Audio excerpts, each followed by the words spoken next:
그 알프스의 몽블랑에 가면 비가 오든지 빙하가 녹아내리든지 이렇게 그 세 갈래로 물이 흘러간다고 합니다. 대서양으로 가고 하나는 지중해로 가고 하나는 흑해로 흘러가고 이렇게 그 산맥이나 이런 그 산 능선을 따라서 이렇게 물이 각각 다른 방향으로 흘러내려가는 것, 이런 것을 대개 분수령이라고 합니다. 이런 산마루에 따라서 또 어떤 그 산맥에 따라서 물이 전혀 다른 곳으로 흘러가는 것을 빗대어서 우리 인생의 어떤 중요한 상황을 만나게 됐을 때 그것을 대개 분수령이라고 우리는 얘기를 하곤 합니다.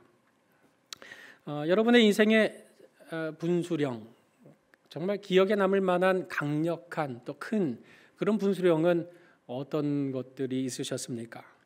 아마 인류 역사의 가장 큰 분수령이라고 하면 예수님께서 이 땅에 오신 일일 것입니다. 성탄의 설렘과 또 기쁨 속에 12월을 통과하고 있는 온 세상 사람들이지만은, 그러나 그분께서 이 땅에 오신 이유가 무엇인지, 의도가 무엇인지, 목적이 무엇인지를 안다면 그분의 오심이 우리 인류에게 어떻게 큰 분수령이 되었는가, 이거 정말 어렵지 않게 알 수 있지 싶습니다. 우리도 지금 성탄의 계절을 통과하면서 예수님 나신 날을 향하여 하루하루 통과하고 있습니다. 그러면 우리 인생에게 찾아오신 예수 그리스도, 그분은 과연 어떤 분이시겠습니까? 이 시간에 예수에 대해서 한번 생각하면서 그분이 어떻게 우리 인생의 진정한 분수령이 되시는지 함께 상고해 보려고 합니다. 일단 오늘 본문에는 혈루증을 앓아온 한 여인이 등장합니다. 몇 년 동안 혈루증으로 고생했습니까? 12년이요. 12해 동안 혈루증으로 고통을 받았던 겁니다. 그런데 그 형편을 보니까 많은 의사를 찾아다녔습니다. 그리고 그 치료하는 과정에 많은 괴로움도 감내했습니다. 이까지 것 고칠 수 있다면 내가 이 고통 못 참으랴 하고 치료에 적극적으로 임했던 겁니다. 그리고 가진 것, 재산도 다 허비했습니다. 그런데 그 결국은 어떠했습니까? 낫지 못하고 아무 효험이 없었던 겁니다. 아무 효험 없는 정도로 머물렀던 것이 아니라 더 중하게 변해버리고 말았던 겁니다. 그리고 이 여인의 인생이 얼마나 비참하기 짝이 없습니까? 치료를 위해 백방으로 뛰어다니고 가진 것 다 허비했음에도 불구하고 그처럼 낫기를 간절히 소원했으나 낫지 못한 이 여인의 비참한 상황, 그 고통, 그 괴로움, 그 상처, 그걸 무슨 말로 다 표현할 길이 있겠습니까? 대개 만성질환이라고 하는 것은 친구 삼아 그냥 같이 살아가게 되는 것이 십상입니다. 하루 이틀 고치려고 애를 쓰지만 안 되면 어느 정도 일부분 삶에 수용하고 받아들이는 것이 일반입니다. 그러나 이 여인은 12해 동안 멈추지 않았고 포기하지 않았습니다. 자신이 가지고 있는 재산도 다 허비할 만큼 적극적으로 그 병에서 노임받기를 간절히 소원했던 겁니다. 왜 그런 것입니까? 오늘 성경에 말씀하고 있지는 않습니다. 왜 이 여인이 그토록 이 질병으로부터 노임을 받으려고 했었던 것인지, 이 여인에게 꼭 건사해야만 할 자녀가 있기 때문에 자기 생을 놓치기 싫어서 그렇게 고침을 받기 위해서 부단히 애를 쓴 것인지, 아니면 어떤 연유로 이 여인이 이 병으로부터 노임을 받으려 했던 것인지 알 길은 없습니다. 그러나 율법을 토대로 해서 이 여인의 병을 한번 들여다보자면 이 여인이 이렇게 피를 흘리는, 하혈하는 이제 이 상황은 부정한 상황으로 율법에서는 여기는 그런 상황이었던 겁니다. 레위기 15장의 25절에 보면 만일 여인의 피의 유출이 그의 불결기가 아닌데도 여러 날 간다는 것, 또 그 유출이 그의 불결기를 지나도 계속되는 것, 그 부정을 유출하는 모든 날 동안은 불결한 때와 같이 부정하게 여기는 것, 이게 율법의 규정이었던 겁니다. 그러면 이런 부정한 상태에서의 사회적 제약이 있을 수밖에 없습니다. 이 컵을 제가 만졌지 않습니까? 만약 제가 부정한 상황이라고 한다면 제가 만진 이 컵도 부정한 것이 되어서 정결을 위한 예식을 해야 됩니다. 누웠던 자리, 앉았던 자리, 내가 모르게 슬쩍 만졌던 그 모든 자리들은 이 부정한 여인 까닭에 다 부정하게 되는 것입니다. 그렇다고 해서 바깥 출입을 아예 못하고 격리 상태였는가? 그건 아닙니다. 비록 부정했지만 일상생활은 살아갈 수 있었습니다. 다만 성전에는 출입할 수 없었습니다. 만약에 일상조차도 허용되지 않고 완전히 격리 상태에 놓여 버린다면 12의 병 앓는 동안에 이미 목숨이 끝나도 끝나지 않았겠습니까? 그러나 일상은 허용이 됐지만, 그러나 그 성전에 출입하는 것 자체는 엄격하게 제한되어 있었던 겁니다. 그렇지만 이 여인이 오고 갈 때마다 영 신경 쓰이지 않겠습니까? 아침에 오늘 화장도 잘 하셨고 또 머리도 잘 만지고 오셨을 텐데 머리가 내 맘대로 잘 안 만져졌어요. 그럼 하루 종일 어떻습니까? 뭔가 조금 움츠러들게 되지 않습니까? 하물며 부정한 상태에 있음을 본인 스스로 아는데 일상의 삶이라고 하는 것이 그렇게 순적할 리가 있겠습니까? 나로 인해서 부정하게 되는 그 모든 상황들을 어떻게 받아들이고 견디기가 쉬운 일이 되겠습니까? 아무튼 이 여인은 말할 수 없는 고통을 받았는데 그것은 단순히 육체적인 고통뿐만이 아니었던 겁니다. 생을 이어갈 수는 있었지만 그러나 자신의 그런 부정한 상태를 인식하는 동안 여전히 그 여인은 위축될 수밖에 없었고 많은 사람들로부터 소외될 수밖에 없었고 언제부턴가 집 밖으로 나가는 일이 두렵고 떨리는 일이 되어버리고 말았던 여인이었던 겁니다. 그런 비참한 형편을 벗어나고자 얼마나 많이 노력했습니까? 그러나 가진 것 다 탕진하면서도 아무것도 고칠 수 없었던 이런 어두운 절망의 그늘이 그녀의 삶을 덮어가고 있을 때 어떤 일이 벌어지게 됩니까? 27절에 보니 예수의 소문을 들었다라고 했습니다. 여러분, 믿음이 어디서 생겨납니까? 믿음은 들음에서 생겨나는 겁니다. 그 들음은 바로 예수 그리스도에 대한 들음으로부터 믿음이 생겨나게 되는 것입니다. 예수에 대한 소문을 들어보니 귀신도 내쫓고 온갖 질병을 다 고치신 그 예수님이 이곳에 오신다는 소식, 그 소문을 듣게 되었던 겁니다. 그처럼 바깥 출입이 두려웠던 이 여인, 도무지 생을 이어나갈 자신이 없었던 이 절망의 그늘이 덮여 있었던 이 여인의 마음이 꿈틀거리기 시작합니다. 그리고 옷을 차려입고 그 밖으로 나아갑니다. 그리고 예수님 주변을 꽉 에워싼 무리 가운데로 끼어들기 시작한 겁니다. 그리고 그의 옷에 손을 대었는데 여기서 말하는 옷은 그냥 이런 옷을 말하는 게 아닙니다. 이 당시의 의복에 이렇게 옷에 보면 그 끝에 이렇게 왜 솔기 같이 달려 있는 그 부분을 말하는 겁니다. 한마디로 옷자락, 옷솔기, 옷술 이런 정도로 표현할 수 있는 바로 고기를 만졌던 것입니다. 왜 그렇게 만지려고 시도한 겁니까? 이는 내가 그의 옷자락만 붙든다 할지라도 내가 이 병에서 노임이 맞을 수 있을 것 같다. 다른 병자들 고치셨는데 나는 왜 못 고치겠는가? 다른 사람도 고치셨다면 나도 고칠 수 있을 것이다. 그의 옷자락만이라도 내가 붙잡을 수 있다면 그분 나를 고치실 수 있다라는 이런 믿음이 생겨나게 된 겁니다. 그러나 이 믿음은 사실 차원 높은 믿음 신앙이라고 보기에는 어려울 겁니다. 왜냐하면 그의 옷자락에서 어떤 신비한 일이 벌어진다고 믿는 것은 어찌 보면 미신적인 신앙이 틀림없기 때문에 그렇습니다. 하나님의 능력, 이것은 말씀으로 이루어지는 것입니다. 말씀으로 세상을 창조하셨고 말씀으로 고치신 것이지 어떤 유물을 통해서 미신적으로 내가 그걸 소유하고 만졌기 때문에 어떤 효과가 나타나고, 이것은 사실상 차원 높은 믿음이기보다는 아주 단순하고 일차적인 미신적인 신앙에 불과했던 겁니다. 그러나 그럼에도 불구하고 그 옷자락만이 내 마지막 소망이다. 저 옷자락 만졌음에도 불구하고 나에게 아무 변화가 일어나지 않는다면 그러면 나의 삶은 소망이 없다. 이런 믿음을 가지고 무리 틈을 헤치고 비집고 들어가서 그 부정함을 스스로 인식하면서도 그 틈을 비집고 들어가서 옷자락을 만지게 되었을 때 어떤 일이 벌어지게 되었습니까? 오늘 29절에 보니까 혈루 근원이 말랐다. 증상이 사라진 게 아니라 그 모든 병증의 근원 자체가 해결이 되었다. 그러면서 이 여인은 병이 나은 줄을 깨닫게 되었던 겁니다.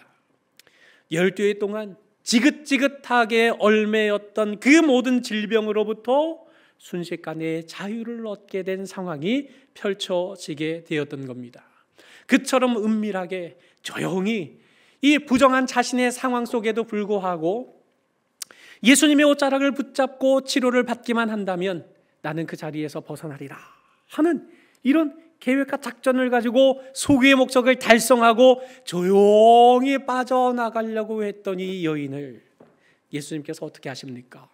30절에 보니 그 능력이 자기에게서 나간 줄 스스로 아시고 무리 가운데 돌이켜 말씀하시는 겁니다. 누가 내 옷에 손을 대었느냐? 여러분, 누가 예수님 옷에 손 댔는지 그거 모르시겠습니까? 그거 모르시면 예수님이 하나님이 아니시죠. 알고 계셨습니다. 그런데도 누가 내 옷에 손을 대었느냐 하고 질문하시는 거였습니다.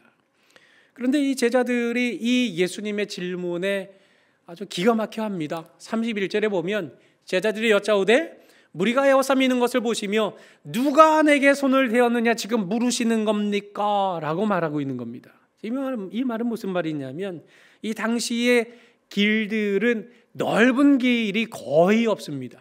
아주 굽고 좁은 도로였습니다. 그 좁은 골목 안에 예수님을 따라 엄청나게 많은 무리들이 그 예수님과 같이 그 걸음을 걸어가고 있는 그 상황에 예수님의 옷을 만져보지 않은 사람이 있겠습니까? 의도하지 않게 예수님과 한번 몸이라도 부딪혀 본 사람이 없었겠습니까? 아니면 어떤 사람은 의도적으로 아이고 저 예수님 손이라도 한번 만져보고 싶다 하고 지나가던 예수님 손 한번 이렇게 덥석 잡아보는 일도 벌어지지 않았겠습니까? 그처럼 많은 무리가 에워싸고 있는데 지금 예수님 그 뭐 옷이 문제가 아니라 예수님 손잡은 사람도 있고 뭐 예수님을 끌어잡는 사람도 있고 뭐 이런 사람들 천지인데 지금 누가 내 옷에 손을 대었느냐라고 지금 정말 그거 묻고 계시는 겁니까 예수님? 하고 이렇게 묻고 있었던 겁니다. 여러분, 여기에 아주 예수님의 대단한 세심함과 또 사랑과 은혜가 이 구절 안에 또한 담겨 있는 것입니다. 무슨 말입니까? 무리가 에워싸 미는 것을 제자들이 다 보고 있었던 겁니다. 누구든지 다 알고 있었습니다. 예수님 옷을 찢는 사람, 예수님 손 붙잡으려는 사람. 그런데 그 수많은 무리들이, 엄청나게 많은 인파들이 다 예수님의 옷도 만져봤고 예수님의 손까지 만져봤지만 그들에게는 예수님의 능력이 나가지 않았습니다. 예수님 주변 따라다니다 보면 뭐라도 떨어지겠지, 뭐 어떻게 되겠지, 어떻게 잘 되겠지, 이런 막연한 마음과 호기심을 가지고 예수님 주변을 둘러싼 그 수많은 무리들 가운데에는 단 한 사람에게도 예수님의 능력이 나타나지 않았습니다. 예수님의 손은커녕, 예수님의 옷은커녕 그 옷의 끝에 달려있는 그 옷자락이라도 만질 수 있다면, 그분의 옷자락이라도 내가 붙잡는다면 나의 병이 누임을 받을 수 있겠다 하는 이런 도전적이고 적극적인 믿음을 가지고 있는 이 여인에게만 예수님의 능력이 나타난 것입니다. 예수께서 이 일을 행한 여자를 보려고 그럼에도 불구하고 둘러보고 계셨습니다. 예수님 빨리 가십시다. 회당당 야이로의 딸이 죽고 있는데 지금 이렇게 지체할 때가 아닙니다. 빨리 가셔야 됩니다 하는데도 불구하고 예수님은 그 자리에 버텨서 이 일을 행한 여자를 보시려고 둘러보시는데 누군지 뻔히 알고 계셨던 거죠. 이 여인의 지금 상황도 너무나도 잘 알고 계셨습니다. 여인의 상황이 어떻습니까? 여자가 자기에게 이루어진 일을 알고 두려워하여 떨고 있었던 겁니다. 부정한 채로 나왔다는 사실이 돌에 맞아 죽을 일은 아니겠지만, 그러나 부정한 채로 나왔다는 이 사실은 이 도의적으로 윤리적으로 비난받아 마땅한 상황임에는 틀림이 없습니다. 조용하고 은밀하게 그냥 고침받고 슥 사라지려고 했던 이 여인을 주님께서 그가 이런 사실이 드러나게 될 때 명백하게 두려움과 떨림 속에 사로잡힐 것을 알고 계셨음에도 불구하고, 그럼에도 불구하고 주님이 모든 것을 다 아시면서도 누구냐, 누가 내 옷에 손을 대었느냐 하고 이 여인의 입을 벌려 말하기를 기다리시는 이유가 과연 어디 있겠습니까? 일단 이 당시에 부정한 병에 걸린 사람은 고침을 받게 되면 제사장 앞에 가서 이 사람은 부정한 질병으로부터 노임을 받게 되었다라고 공적으로 선포를 받은 후에 자유케 되었던 것입니다.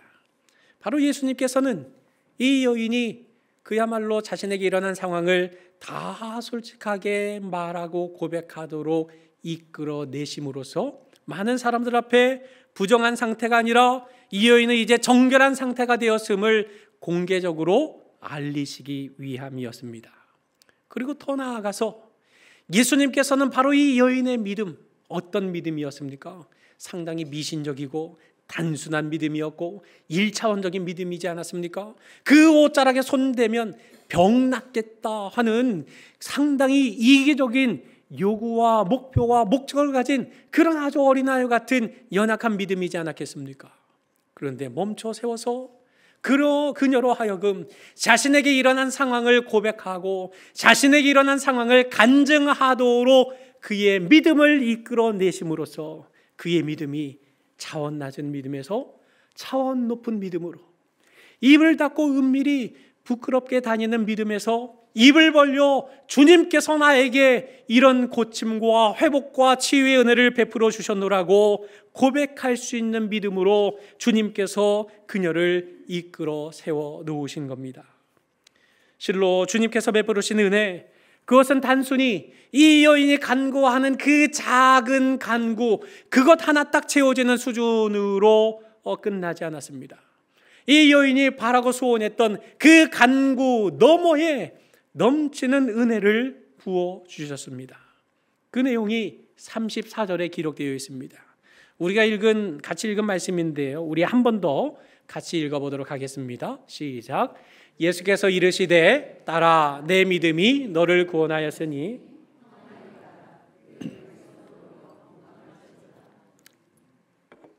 지금 예수님이 이 여인을 향해서 뭐라고 호칭을 하고 있습니까? 딸아라고 부르고 있습니다. 여기 딸은 혈연적인 딸을 강조하는 겁니다. 내 배 아파서 낳은 딸, 내가 정말 피땀 흘려 기르고 양육하고 보호해서 길러낸 그 딸을 말하는 것입니다. 예수님께서 지금 여기서 이 여인을 가리켜서 딸아라고 부르시는 그 의미가 무엇입니까? 너는 더 이상 부정한 여인이 아니다. 너는 바로 하나님의 딸이자 너는 바로 나의 사랑스러운 딸이다 라고 그 여인을 당신의 자녀로 불러주고 계시는 겁니다. 여러분, 늘 부정한 상태로 주눅들어 살 수밖에 없었던 이 여인이 이제는 자신의 부정함으로부터 놓여서 이제는 정결하게 되었을 뿐 아니라 이제는 그 사랑하는 주님께서 너는 사랑하는 내 딸이다 라고 그 부정한 여인을 내 딸이라고 불러주실 때, 그 따스한 주님의 음성을 듣게 되었을 때 이 여인의 마음속에 밀려오는 감동, 감격이 얼마나 컸겠습니까?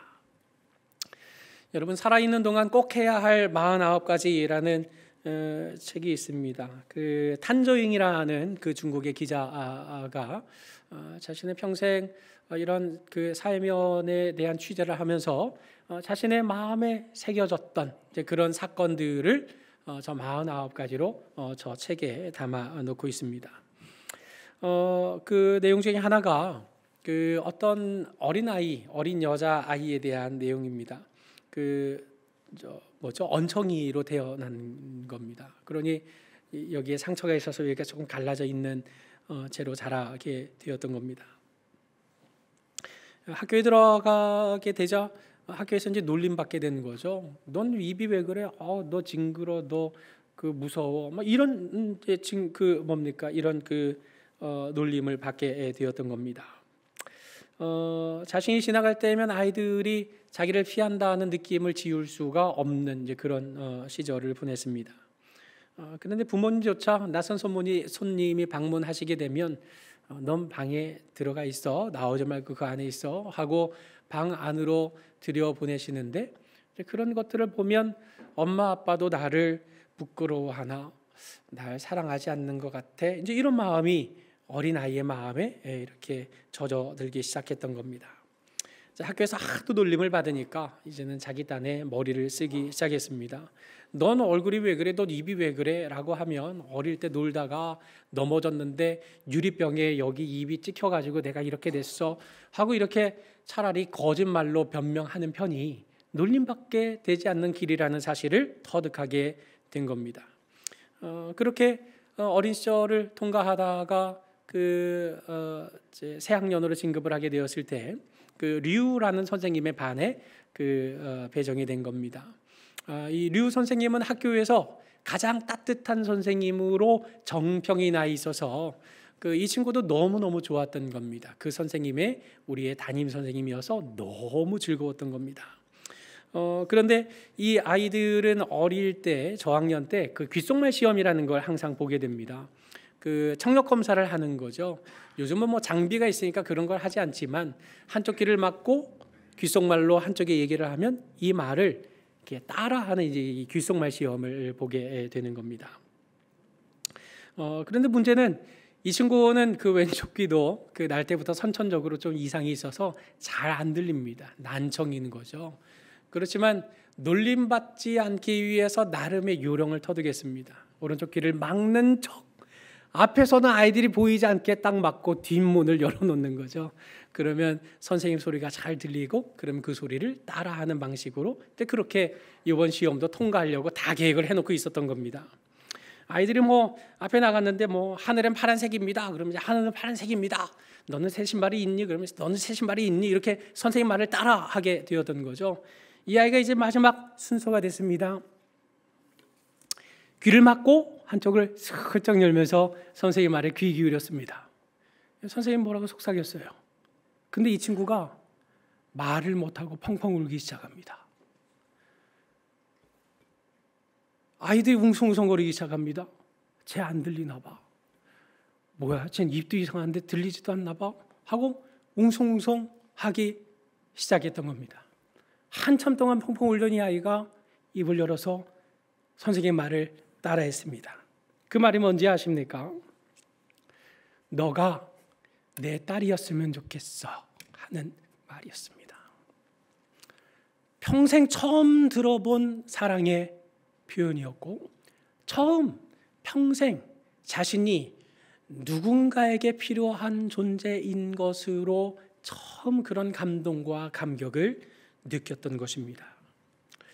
여러분, 너는 내 딸이야 가 아니라 너가 내 딸이었으면 좋겠어 라는 이 한마디 말조차도 인생에게 그처럼 크고 놀라운 감동과 감격을 준다고 한다면 12해 동안 스스로 부정한 여인이 되어서 그 누구의 환영도 받지 못하는 그런 인생의 걸음을 옮기는 동안에 그처럼 소외되고 그처럼 외면당하고 그처럼 고난과 외로움 속에 살아낼 수밖에 없었던 그 여인을 향하여서 너는 오늘 더 이상 부정한 여인이 아니다. 너는 내 딸이다 라고 주님께서 선언해 주실 때 이 여인의 마음속 중심에 얼마나 큰 감동과 감격이 밀려왔겠습니까? 주님의 따스한 음성 앞에 12해 동안 차갑게 얼어붙었던 그녀의 마음이 아마 봄눈 녹듯이 녹아내리지 않았겠습니까? 그런데 주님께서 베풀으시는 은혜는 여기에서 멈추지 않습니다.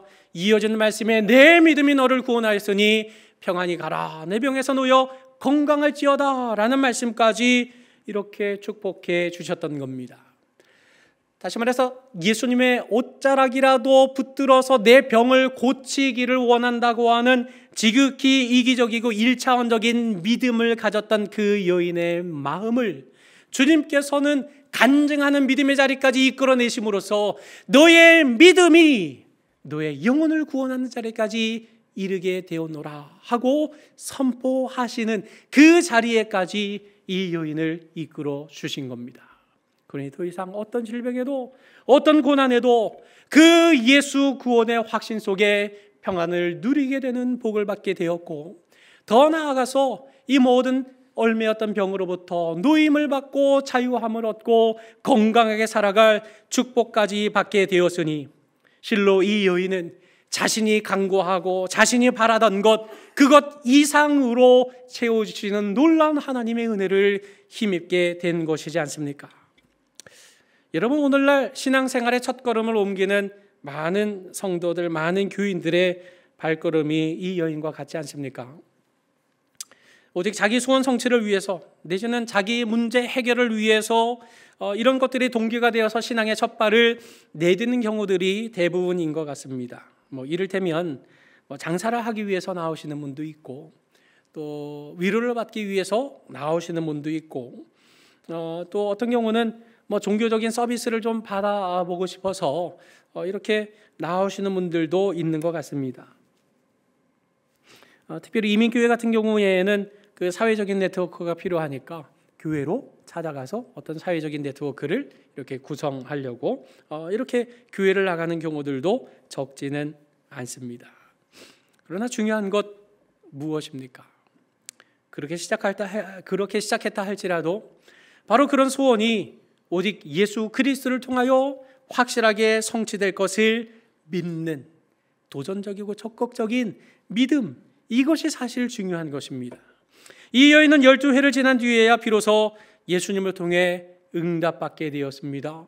그때까지 이 믿음을 포기하지 않았다는 사실, 많은 노력, 많은 수단, 많은 도구들을 다 강구해서 노임을 받기를 원했지만 그럼에도 불구하고 포기하지 않았고 끝까지 고침을 받기를 원하는 그런 간절함으로 주님을 끝까지 붙잡았다는, 바로 이것이 진실로 오늘 본문을 통해서 우리가 확실히 마음에 새겨야 할 복음 중에 복음이지 않습니까?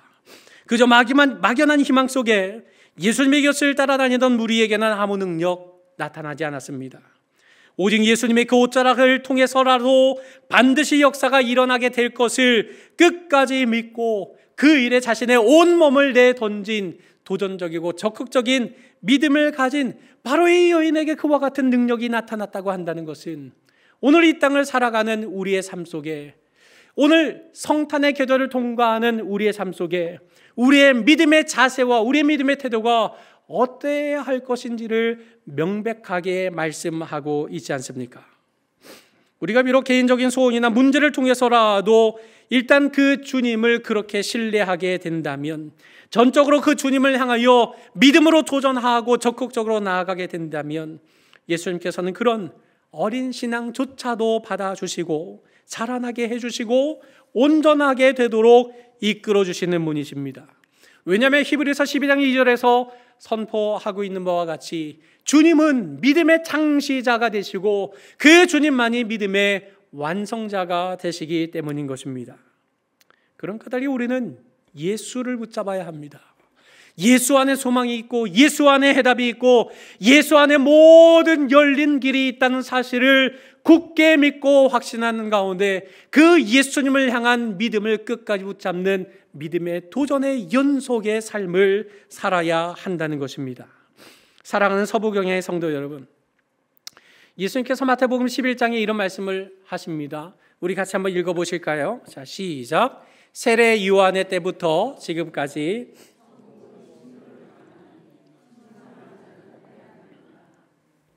이제 무슨 말입니까? 천국은 침략을 당한다는 말입니다. 침략하는 자가 빼앗는다는 말입니다. 자, 선착순입니다. 이 간식 받으실 분 딱 5분 하면 다 같이 뛰어 나올 것 아닙니까? 바로 이렇게 적극적으로 뛰어들고 달려들고 차지하는 자가 바로 천국을 소유할 수 있다라고 명백하게 믿음의 도전, 믿음의 적극성을 명백하게 말씀하고 있는 장면이지 않습니까? 여러분, 마가복음에서 내 믿음이 너를 구원하였다라고 칭찬받은 사람은 오늘 본문의 여인과 소경 바디메오 딱 2사람밖에 없습니다. 소경 바디메오도 똑같은 상황이지 않습니까? 낄 때 끼고 빠질 때 빠져야지 이게 눈치 없이 어디라고 이렇게 예수 이름을 부르고 어디 함부로 이 대열에 참여하려고 해 하고 얼마나 많은 사람들이 그를 주저앉혔습니까?